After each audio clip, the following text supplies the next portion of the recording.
faut avant tout comprendre que le 3114 n'est pas le dispositif unique de la prévention du suicide, mais une nouvelle brique qui est venue renforcer la place déjà établie des associations qui gèrent des lignes d'écoute en prévention du suicide.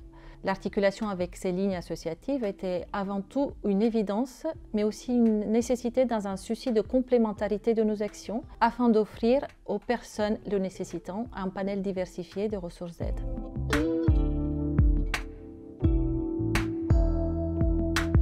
Le 3114 assure une évaluation clinique du risque suicidaire et propose une orientation de proximité et voire l'intervention du SAMU quand cela est nécessaire. Cette réponse est rendue possible par la structuration même des centres répondants et par le fait que les répondants du 3114 sont des professionnels, soit des infirmiers, soit des psychologues. Quant aux lignes associatives, elles sont principalement basées sur l'écoute et le soutien psychologique et les écoutants, dans la plupart des cas, ce sont des bénévoles.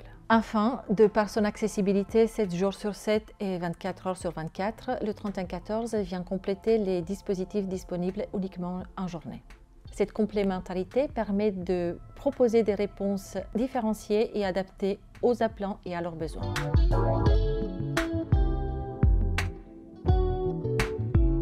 Donc, des travaux ont été engagés avec l'ensemble des parties prenantes afin d'identifier les cas d'usage et les modalités d'orientation des appels depuis les lignes d'écoute vers le 3114, selon les besoins de l'appelant, mais également selon le degré d'inquiétude de l'écoutant bénévole lors d'un appel. Ces modalités d'articulation des transferts d'appels diffèrent en fonction du projet associatif, en fonction du niveau de formation des écoutants bénévoles et également des moyens techniques propres à chaque ligne d'écoute. De notre côté, au niveau du 3114, les répondants vont être également amenés à orienter vers ces lignes d'écoute des appels selon les besoins qui ont été identifiés lors de la conversation téléphonique avec les appelants.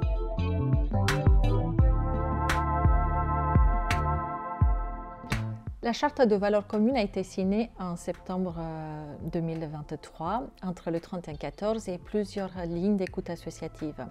Ces lignes sont Croix-Rouge Écoute, Nightline, Phare Enfants Parents, Solitude Écoute, SOS Amitié, SOS Crise, Suicide Écoute et SOS Suicide Phoenix. Cette charte a été signée avec le soutien de la Direction générale de la santé, de Santé publique France, du CHU de Lille et de l'UNPS, l'Union nationale de la prévention du suicide.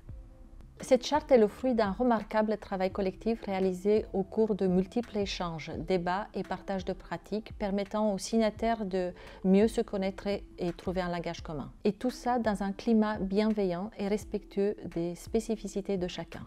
Elle reflète l'engagement de tous les signataires à œuvrer ensemble et à agir au plus près des personnes à risque suicidaire. Et tout ça dans le respect des valeurs qui sont inscrites. La confidentialité des appels et des échanges, la posture empathique, le principe de non-jugement, la disponibilité bienveillante et bien entendu la gratuité des services.